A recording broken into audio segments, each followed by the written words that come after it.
everyone, and welcome to episode 75 of the What the Sheep podcast, where Alana and myself will be discussing, breaking down, and freaking out over that very deadly combat of Critical Role Campaign 3, episode 18.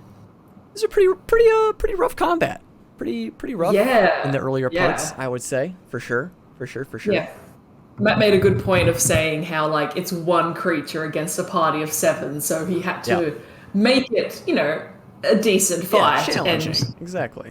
Yeah, that thing was scary. That thing did a lot. And especially because I never really thought to make a creature like a legendary creature just to like up its difficulty. Not necessarily it's like a named, yellow health bard, named creature. But I was like, oh no, that's interesting. Just to give a creature like legendary actions just so it has more to do when it is a 1 versus 7, situation.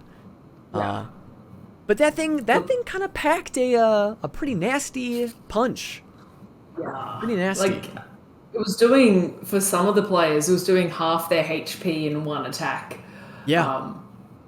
Because these guys are only level 5 still. Like, they're as far as things go, level 5 is a great level, but your HP still isn't always the highest. So if it's doing 32, 34 points of damage in a turn, that's going to hit some of them pretty hard. Yeah, but and it's not even just the damage. It's the like crowd control that this creature was doing. The vine whips of pulling people closer to it. Yeah. There was the incapacitating with the glowing fairy spirit, which is very deadly. I don't know if Matt has homebrewed incapacitate in his own way, because I think he was auto-critting when they were incapacitated. I'm not sure. I mean, because that was happening, wasn't it? Yeah. I mean, I'm all for, more damage, because then it works both ways. But I was like, oh, that's interesting. That makes this fight a whole lot more deadly if they're getting auto crit for being incapacitated. Yeah, that's I didn't even pick up on that. Maybe he was thinking of paralyzed, because when you're paralyzed, it's a critical hit. He might have been getting those mixed up, but I mean, it also kind of makes sense to auto crit and incapacitated. Like, you can't. It does. If you can't move and you can't do anything, you're just standing there and you're in a daze. You're not going to react. So it kind of makes sense too. There's really not much of a difference between paralyzed and incapacitated. So yeah, I mean, I'm all for it. It just made the fight more scary. Is all it really did. Oh yeah, 100%. 100%. And then all the swallowings, like the creature was hungry. And swallowing is always a dangerous thing, because one, it takes someone out of the fight, and then two, they're just taking constant damage each round because they're inside the thing's stomach being digested slowly. So, like, such a cool mechanic. because it was a 1 versus 7, or like it was an interesting fight. Even though it was a 1 versus 7, because one, it had legendary actions, the amount of crowd control it had, there was like layers. There were so many layers to this fight and so many things to worry about. So just, props to Matt for making an interesting encounter when it is, the odds are stacked against this creature, if you will. So I'd love to see a stat block of this creature released. Because I'm fairly certain it's homebrew. It wasn't ticking any kind of boxes of anything that I've heard of before. So it'd be cool if Matt released some more pictures of the mini, because the mini looked really cool. And just like the actual stat block to see what they were up against, or even just the name of it, what he had named it. Well, he might have said at the show, but I didn't pick up on that. If he did give this creature a name. But it's just really cool. It's like, fighting a plant. That's pretty much. It is. It was almost Plants versus Zombies, because they had Laudna in the. Oh jeez. Thing. Oh jeez. But while it was deadly and there were a lot of bad things going for the party, there was also a lot of good. Imogen in particular had some pretty chunky bits of damage coming out there. The twin spell on Catapult was super cool. I don't know if that's actually possible, but it was super cool nonetheless. But then I don't know enough about sorcerer's meta magic to like make a ruling on that without like reading it. But listen, like I said before, I'm all for more damage. So damage is fun. Damage is cool. It makes people feel cool. So more damage the better. But then also a pretty nasty lightning bolt later on that did like 32. I wrote it down. So the two catapults did 59 damage, and then the lightning bolt was 32. Wow. That alone was, you know, over 90 damage just from Imogen. Yeah, that's quite a bit. Which is pretty. Yeah. I love the lightning bolt too, because the fairy aspect of the fight, the fact that it was destroyed in that, but then there was that moment where it looked like it was starting to regrow. Yeah. That was a really cool mechanic they didn't get to in the fight, because that happened right towards the end. Yeah. Because I could imagine that would have been an amazing moment if they destroy that early on. They're like, haha, we're safe. And then it's like, oh, it regrows. Like, it's back. It would have just added an extra layer of control they needed to exert on that combat to make it work. Yeah. No, it was really cool. But then, you know, not only was Imogen putting out some pretty big damage, but then Travis as well, as we soon realized that this thing was vulnerable to fire damage, which, you know, makes sense. Makes sense. But then, you know, the constant, you know, barrage of this multi-attack from his flaming claws, which is really cool, as well. So cool. Like, aesthetically, thematically, that is really cool. So, also putting out some serious damage there, so. And then it was also Fern did her... The flame blade, was it? I believe, and then the flame blade and the scorching ray. Where with that she only hit once, but it was still like 30, 34, 36 points of damage. Because it was a crit. It was one ray that crit, and it did 28 fire. Yeah, because she rolled 7, 14, 28. Yeah. Yep. Oh, that's really good for like. We're only hitting one out of 4. Yeah. Oh my gosh! Goodness. You probably got to gotten the howdy doody doody if she hit all of them. But Ashton got messed up really quickly. Yeah, that was almost instantly at the start of the fight. Yeah, I wrote down Tal saying, "Oh no, it's fucking again." Just like one of the best callbacks. Like, oh no, it's again. Yeah. With a bit of Ashton flair to it. It's again. Yeah, just add a couple of fucks in there, and then it's Ashton. It's flavored for Ashton perfectly. And it was a pretty good fight. Not a whole lot like narratively happened, which is why I tend to not be super into fights, because a lot of the time they're just there for like a fun battle, which is also, you know, well and good. But I'm more into like the narrative driven fights that have like a narrative impact on the party. And this one may actually have had a little crumb, a little smidge. Where we had Laudna almost dying, but then coming back from the death saves, and then Delilah's voice creeping in, saying that they still have work to do, that you can't die just yet. So fucking. What are they working towards? What is their plan? We haven't heard from her in a while, and so the fact that it's still like she is present, she's still. Because from what we know, Lorna's taking levels in Sorcerer, right? She's upping her Sorcerer stats. Is that right? Or did she might have taken one in Warlock last time. I think it was Sorcerer. I think she's been going more Sorcerer. Right. So it's just weird that, like, she's got, like, well, it's not weird, but it makes sense. But just the fact that the connection is still there and she's still kind of pushing for her. It doesn't seem like it's a mutually beneficial relationship yet. And, you know... We've got canon meta knowledge of Delilah, so it kind of clouds our judgment a little bit of what the fuck's going on with that.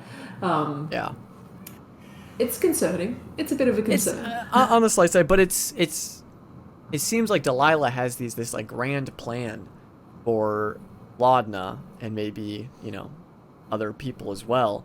But do you think Laudna knows? Like what? I don't. No, because she's not an evil character. She's not an evil creature. So I imagine if she knew, if Delilah had plans, they're going to be evil plans. Let's be real. Delilah's not opening an orphanage anytime soon.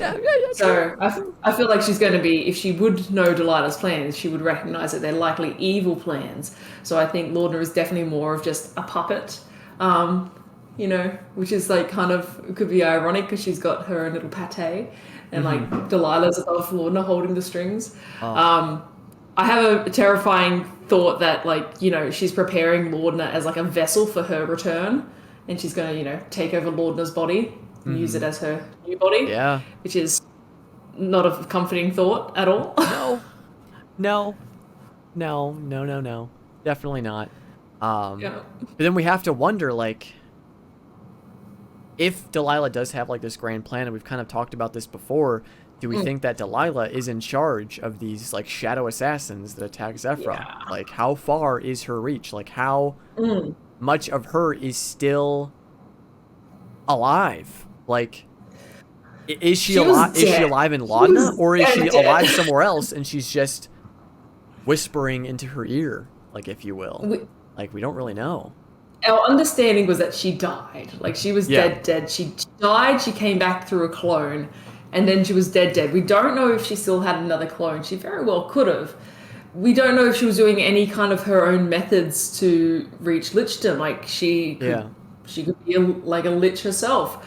We don't, I mean, as people in chat are saying, we don't know if it is actually Delilah. This could be Vecna in the guise of Delilah. It could be literally anyone, actually, in the guise of Delilah. We know that Lorna's from Whitestone. It could just be another powerful entity taking on a recognizable form to Lorna to kind of convince her of this. But it seems like, it feels like it's probably more Delilah. But these, like, there's so many, we don't know. We just don't know.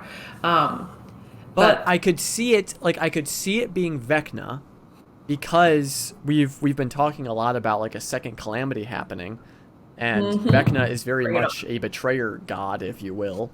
So I could see him wanting to like begin, you know, trying to extend his influence back into this plane, like, you know, preparing for the second calamity or helping it along its way as much as he can. Yeah. So I don't know. Vecna gives me such Jafar at the end of Aladdin vibes of like, aha, I have the power of the gods. Wait, what's happening? Being trapped behind the divine gate. The divine gate, which is terrifying, because Return of Jafar is like, he's bad in that movie. It's going to be Critical Role Campaign 3, Return of Vecna. God. Well, again, and like I was saying before, like, this could be the campaign to end all campaigns, where they have the ultimate crossover. The Mighty Nine come back in. The Vox Machina come back in. Stop Vecna once and for all. Yeah, we got Darrington Brigade. We got all those clowns. The EXU folks. Everyone's coming together. Avengers style. It's a party, and you're invited. Yeah. That's what I'm here for. But all of those theories just stem from the fact that Delilah is connected to Laudna somehow. Lordy do. You know? Laudny do. Fuck. But the positive from this is the fact that Lorna was able to come back with 1 HP and still have it. That's where we were going with that. Laudna survived. Yeah. So we're okay. We're okay. We got there eventually. But I like how I still love the Whitestone Andy inside joke that keeps getting brought up. But then Sam doing the Whitestone Andy impression, being like, "Hey, Delilah brought me back too." I missed that. That's great. Yeah, he was like, "Delilah brought me back too," and then Laura or someone was like, "I wonder where Whitestone Andy was like when all of this happened," and then Liam was like, "Oh, he was just one rope over." On the sun tree. I missed that. That's awful. So good. It was just one rope over. That's fun. Oh my god. Yeah. Revenant Whitestone Andy is wonderful. Yeah. I you know what, and I trust Matt Mercer to do something with that eventually. Like, if this party ever makes it to Whitestone, there's like going to be like some acknowledgement of Whitestone Andy somewhere. Yeah. Yeah. Yep. Oh, I'm here for hilarious. it. I'm here for it. But yeah, eventually they were able to kill this thing. I believe FCG got the "how do you want to do this" on the creature, slicing it up real good. Ooh. We also got from FCG, we might have already said this. I know we talked about it before the podcast, but the Bonded Blessing feature. Yes. Very, very which is cool. It's almost like a little bit of like bardic inspiration, but yeah. They didn't fully go into the details of it. my understanding was that it was a D6 roll to any like action, attack, saving throw, but it was like one time use, or was the implication that it was for the whole combat? Because I feel like he said it last, but then it wasn't like I think it was Imogen didn't use it like after that. So I'm not sure. I need to. You know what? Let's check crit roll stats. They might have it. Yeah, they might have written it down. I really like the idea of bonded blessing and the fact that like Sam asked like, how do I feel about Imogen, and then Matt was like, this is how you like a trusted companion. So I'm guessing there's like tiers to the bonded blessing, where like you have to like. Which is really cool because then it means like you gain like a mechanical advantage through RP. Like through RP, one of your spells becomes more powerful, which is really really cool. I really like that idea of mixing like mechanics with role playing. I'm super excited with that, and I can't. Is the empathy domain out? Is it released? Was it released with the? Oh man. No. Oh, I can't wait for when it is. We'll probably get like a Explorer's Guide to Marquette eventually. In like 10 years. yeah. So I can imagine that we'll get Fundamental Chaos in there, the empathy domain, and whatever fun stuff is going on. Maybe if like Imogen stuff is a bit more homebrewed, we'll get stuff there. Same with Laudna and all that. So definitely excited. It's going to be good. Anything from crit roll stats? No, they just say that because they talk to their friends, they give a bonded blessing to her, which is a D6 inspiration die. It doesn't say anything more about like what it does. Gotcha. Unfortunately. Unfortunately for that, but fortunately for us, while we're on the topic of Laudna and Delilah, let's look at some fan art. Some fan art. A bit early, but it's a bit early for fan art, but it's topical. Starting with Alana's pick for this week's fan art. We have this wonderful art by @MadArtsyWorks on Twitter. You know, this is fresh too. This only came out like 2 hours ago. Yeah. We got Delilah and Laudna, the green glowing eyes. Laudna coming back, Delilah bringing her back, unable to escape her grasp. Oh man, the sun tree behind. I loved her like the description of like how, you know, her eyes glow green and she shifts into a form of dread as she hears this. Like it's almost like it was a what's the term? Like unconscious kind of reaction to like coming back to life. It was just like, well, I need to do this. I need to survive this way. It's very, very, very cool. Yeah. Oh yeah. So gorgeous art. Love the greens. Very dark imagery. Very, very good. But I have a bit of a more maybe bittersweet. Okay. Oh wait, I feel like I can guess which one you had. I saw some art and I was like, Nico's gonna pick this one. just Hastina on Twitter, we have this wonderful Laudna art. Whitestone Laudna art. I saw that. Absolutely beautiful. You know, I saw that art. I was like, that's incredible. That's beautiful. The lawn looks like stunning and you can see the resemblance. And it wasn't until like later in the day I saw it on Instagram again and I noticed the Vex behind her. Behind. Like I didn't even notice it the first time. Oh, yeah. That's wild. It's so good. Oh. It's not the one I thought you were going to pick though. I'll have to send it to you later. Yeah. It's just wonderful art. And it just, you know, harkens back to how tragic Laudna's story is, with Whitestone and all that. I'll never forget the reveal. That reveal was just insane. And just rewatching it again, just seeing like the reaction of the cast as she's saying it is so awesome. So awesome. But there we have it. 2 more beautiful pieces of artwork curated or created by you wonderful folks in the community. So keep doing what y'all do. It's awesome. So good. But then back to the episode. They eventually move on the next morning, heading to the Heartmore Hamlet, and along the way they encounter a curious other group of travelers. I didn't get all of their names, but there was the Dragonborn, the Furbolg, a Goblin, a Tabaxi. There's a Tabaxi. Yeah. It was like a Sphinx. Yeah, Tabaxi. like a Sphinx cat. I think there's one more. All right, we got a human. Yes. Dragonborn, a Qatari, which is the Tabaxi essentially, Furbolg, and Goblin, male Goblin. Yep. Yeah, that's such like you imagine the Bell's Hells walking through the wilderness and people looking at it and they're like, wow, that's an adventuring party right there. That's a group of main characters. This group has the similar kind of vibe. It's like, that's a group of main characters right there. Like, and we were kind of talking about this before the podcast, and then the cast were also probably theorizing that this group they encountered is probably the group that was hired by the other compatriot to Gianna to also infiltrate Yvonne's, Hytroga's manor. So it seems like they could be butting heads a bit.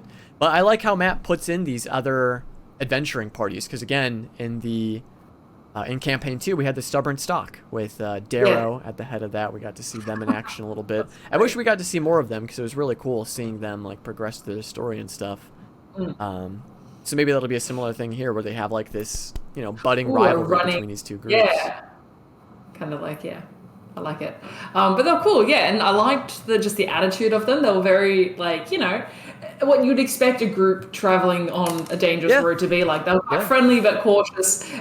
And you had FCG coming up, like just loudly casting his magic. Yeah, and I've been like, what are you doing? Yeah, and like I've been. Like, I'm so untrustworthy right now, in particular, with, like, coming across different adventuring parties, because I've been watching a lot of, like, Game of Thrones recently. Oh, right. And just, like, how everyone is just so sketchy. Like, everyone's out to, like, get you. Like, you can't trust anyone. Yeah. So, like, when they encountered this party, I was like, okay. Oh, God, who's going to draw their weapons first? Like, what's going to happen? What's going to happen? But it was fine. And I love the Furbolg.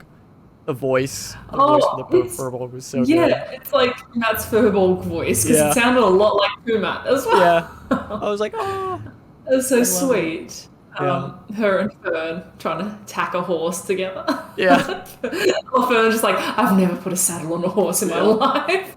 Like, oh no, that's but it's so sweet, because she wanted to help anyways. So just oh my god, Fern is just such a gem. Such a gem.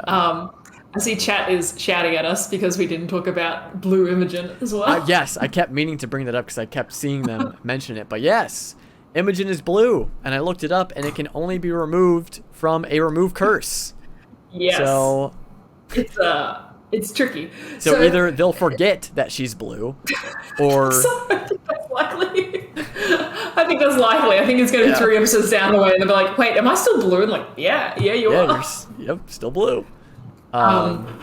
So I think I feel like Matt, if they actively push for it, Matt's going to help them along trying to figure out what the problem is. Like, they'll be able to do some kind of check that determines what they need to remove it, and then FCG has access to it. So it should be fun. It's not a permanent problem. Once they figure it out, it'll just take a day for FCG to pick that spell in the morning. And I did like that FCG was suggesting taking Lesser Restoration to fix it, which wouldn't. They've done that before. I can't remember what it was, but there was a scenario in campaign 2 where they tried Lesser Restoration on something that required Greater Restoration. They're like, oh god, it doesn't work. Like, we're stuck like this. So I feel like it might take them some time, but it's probably not permanent. No, probably not. It's fun though. Yeah, I think if the party does forget, Matt will have like some kind of an instance where like an NPC they're talking to is like, Are you okay? Are you ill? You look a little blue there. It's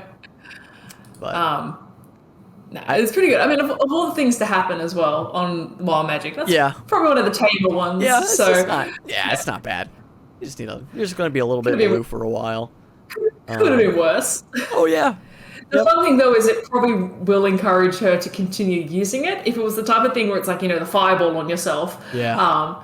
That might be like, maybe I won't use this feature again, like straight away. But this is like, let's do it. Let's keep going. Yeah. Yeah, it was fine. I love how like as soon as she turned blue, I remember Twitch chat was spamming Jester as she was turning into Jester again. Yeah. It was just, yeah, it's hilarious. It's wild. And of course, it happened to obviously Imogen, which is played by Laura, and Laura played Jester, so it's a little silly. A little silly. Yeah.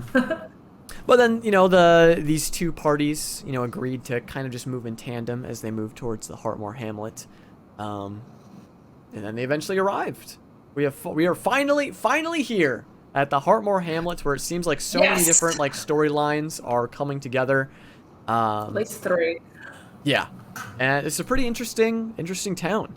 Now, when I first imagined Heartmore Hamlet, I thought it was just going to be like a small, like maybe a dozen or 2 houses, like a hamlet with like a very, you know, rundown place. I didn't know it was like a full on city. I was picturing, you know, like a couple thousand people, kind of like like a small village, but like with amenities, I guess, because it seems like this is one of the major stops in the area. It's nice. So. It seems nice. Yeah, it's not too bad. And we have an adorable friendly tavern keeper, Dobby Kingsman. Very sweet NPC. I love like the big old bushy beard, and like how Matt revealed that he was a halfling or a gnome. I can't remember which one he said. I think they're a halfling. They're totally gonna end up being like the big bad evil. Oh yeah, 100%. You fools! It was I all along, Dobby. Dobby Kingsman. You should have suspected me. But I love how, like, I just love how Taliesin plays Ashton so much. How, like, Dobby was kind of like, he wasn't downplaying anything with what he was saying. And Ashton was like, no, this is exactly why we're asking you these things. Please tell us exactly what to expect in this town. Yeah. It's just so, like, Ashton's, like, no bullshit attitude is just so great. It's so great. And he's Ashton's like equally as forthright too. Yeah. I feel like obviously they'll hold things back, they'll hold personal information back, but they're also very like, oh no, I can respect that you've given us something. I'm going to treat you with the same respect. They're not. I see a lot of kind of misdirected frustration at Ashton. I think a lot of people think that they are kind of quite brash, which they are, but also like I see a lot of people sometimes say like, you know, they're just kind of loud, obnoxious, that kind of, you know, too edgy sort of thing. But I think with Ashton, they are very noble, I guess is the word I want to try, because they show respect when respect's given to them. And they're loud and they swear, but I kind of appreciate that about the character of like, you know, I feel like you could take Ashton for their word, even though they would probably say, like, you know, don't trust me. But Ashton is like, you know, take them for their word. Like, pretty trustworthy. And I mean, they've said on so many occasions that they're not a good liar, so you wouldn't really have to worry about that. I really like Ashton as a character. Yeah, I love seeing them interact with all these new NPCs, and we did get introduced to some pretty interesting NPCs, including one Yvonne Hytroga, as they took a pit stop on their way to Estani to check out the Twilight something museum manor, Twilight Mirror Manor, the Twilight Mirror Museum, Hytroga Emporium, and Estate. Yep. The whole package in there. And I think we have met one of the most, if not the most, ostentatious NPCs so far. Definitely in like top 5 across all campaigns. I got like a mix of I don't know, like Gary Oldman Dracula, like the outfit, mixed with like the flamboyancy and theatrics of Count Olaf, like Jim Carrey's Count Olaf. Like kind of like, I'm here, I've arrived, kind of throwing open the vest. But then with like, you know, that kind of typical Matt Mercer, flamboyant, eccentric NPC. You know, the type of NPC we're like, wow, they're a lot. And I don't trust them. We got a strong personality right here. But like, you're very type A. Yes, and I can understand why Gianna probably doesn't like them too much. That's it. That's very like butting head personalities. Yeah. Like, But I mean, I kind of like them. I kind of like them. I'm not gonna lie. I don't trust you, but damn it if I don't like you. Exactly. I just love that, just like self-confidence, outward personality of just like, like I know who I am, I know what I'm capable of. Like I know my place, and it's above you. And that's just how it is. Very much. We said it a lot when it was was it Gavris? Gavin? I want to say Gavin, but I think it's Gavris. That gnome voice of the Shonday Coram from like way back. Oh yeah. Similar kind of personality of like just like very kind of eccentric, very confident, and as you say, knows the place and it's above you. That's like a great line. I love Matt playing these characters because he kind of just goes full ham with it. He really embodies them too. So his physicality is it, and I saw someone in chat. Oh, Kato Dice said like got Artigan vibes, and it is similar to that. So when Matt was playing Artigan, it was that very like he embodies the character so well. So seeing this character again, like with the flamboyancy and the kind of over the top language and kind of flirtatious conversation. It's very theatrical. He's always putting on a show. 100%. Yeah. And even seeing that drop a little bit when they realize that they're not paying customers, getting down to business. Vincent Price is such a good comparison to make Felice. Yeah. So good. Who's Vincent Price? Oh, Vincent Price was like this old school actor. You would have seen Vincent Price was in I see. like a ton of movies. I see. Yeah. You would probably know them from like Edward Scissorhands and a lot of those kind of old kind of movies. Yeah. I see. Great comparison. Yeah. I feel like the bell cells could fall for him. I can see that. Fern's got another one to Yeah. No, just fun character. But again, it's very much just like, ooh, I don't trust you. Like, exactly. Is this going to be the type of person who sets up a heist and then is going to call the police when like the heist is successful? Like, right. Yeah. Like it's so interesting because in like previous campaigns when there's been a heist, obviously it's been very illegal, but it's cool that this one is now it's planned. Like Yvonne wants this to happen, and so I can't wait for it to happen. But then the fact that they are working against another party. So I can already see like how that's kind of like going to work, where like I'm assuming it's going to be a bunch of like skill checks and skill challenges to try to like break in and figure out what to do. But then also maybe using your skills to interfere with the other group that are also trying to break in. So it's going to be a very, very interesting competition. I hope that it like takes a whole episode, because I would love like a whole episode of just the heist. And I'm hoping it doesn't kind of just evolve into like, you get in the front door and there's the other party, initiate combat. Like I'm hoping there's more kind of mechanics to how this heist is going to work. Even if it's kind of like, they end up splitting the party and there's mini combats, like a mini, what's the word? Conflicts, I guess. Yeah. Or, there's going to be mixed skill checks of them trying to get through one particular room with some kind of danger, and the other group's doing the same and they're rolling off for it. I kind of just hope it doesn't devolve into just one combat and then breaking into the mansion. But I think that's also kind of like why Matt ended it quite early. One, because he said he wants them to think of questions for Istani, but also because I feel like it's going to be a large part of this, the next episode, this heist. I hope they get to it. I know we've got a big cliffhanger. We've got like 2 weeks before the next episode. That's right. Yeah, that's right. Yeah, so I feel like we'll come back with maybe a longer episode. Yeah, I'm definitely interested to see how that's gonna pan out rather.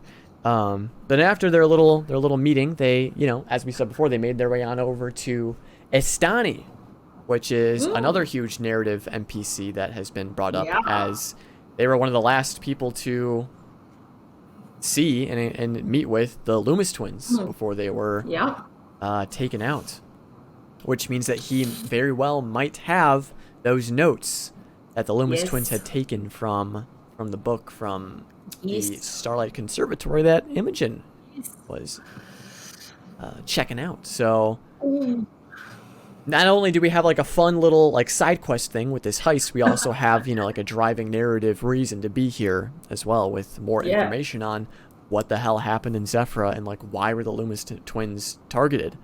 So yeah, because this is kind of like two major plot points, because it is the assassin attacks. It is important for Orym to kind of get this information, find out about the Loomis twins. But the Loomis twins, as we said, is also connected to Imogen and her backstory and understanding what's happening to her and this connection to her mother and like what does that mean?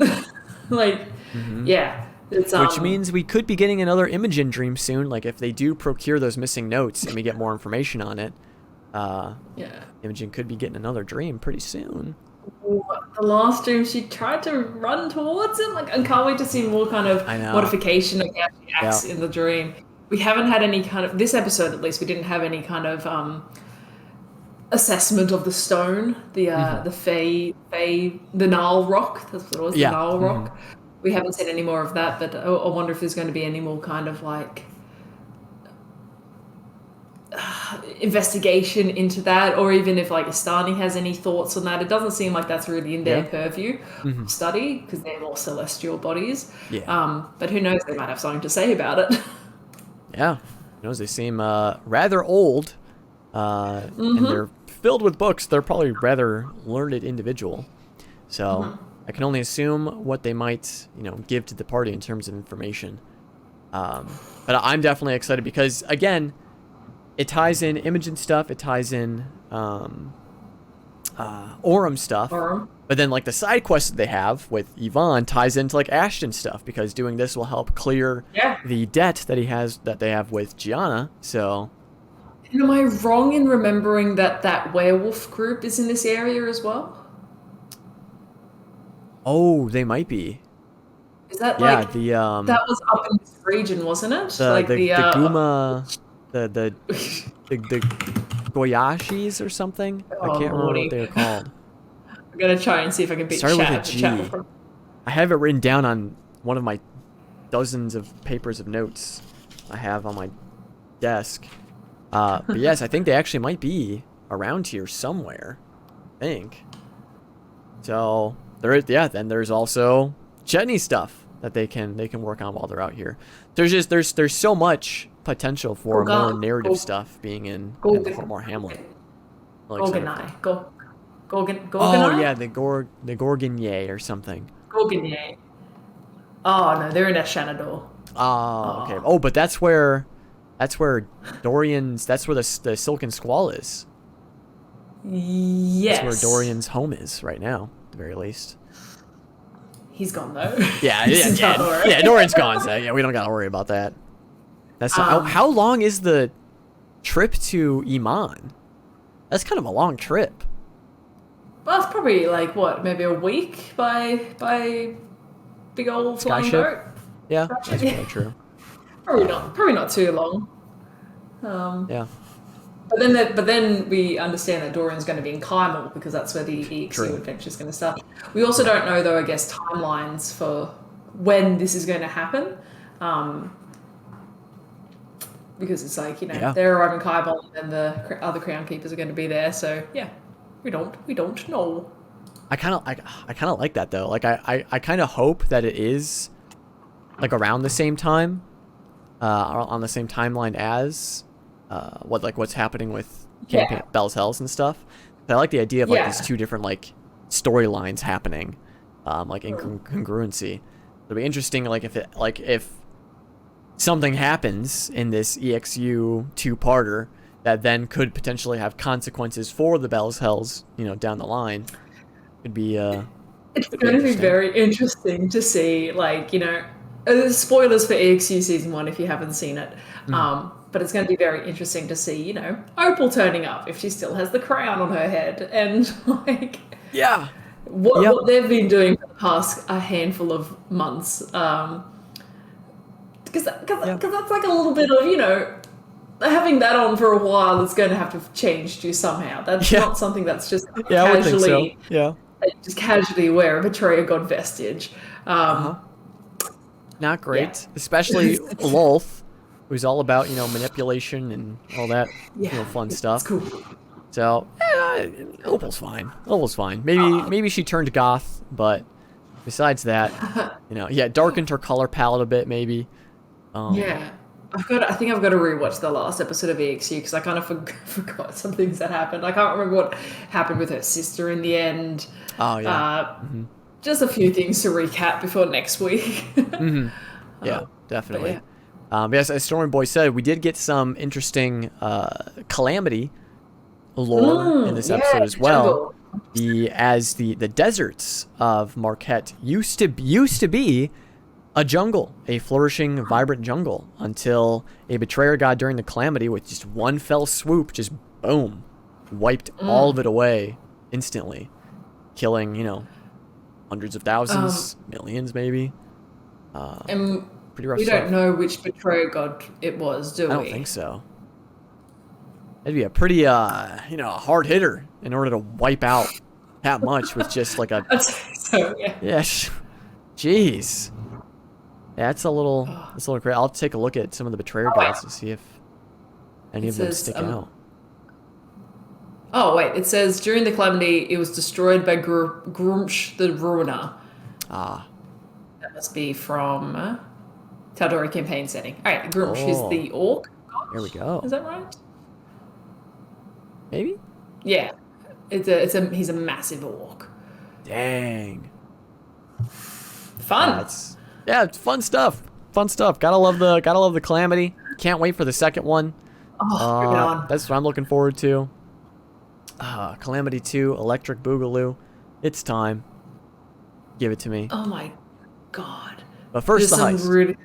There's some really cool art on the wiki that I hadn't seen before by Ken Davis.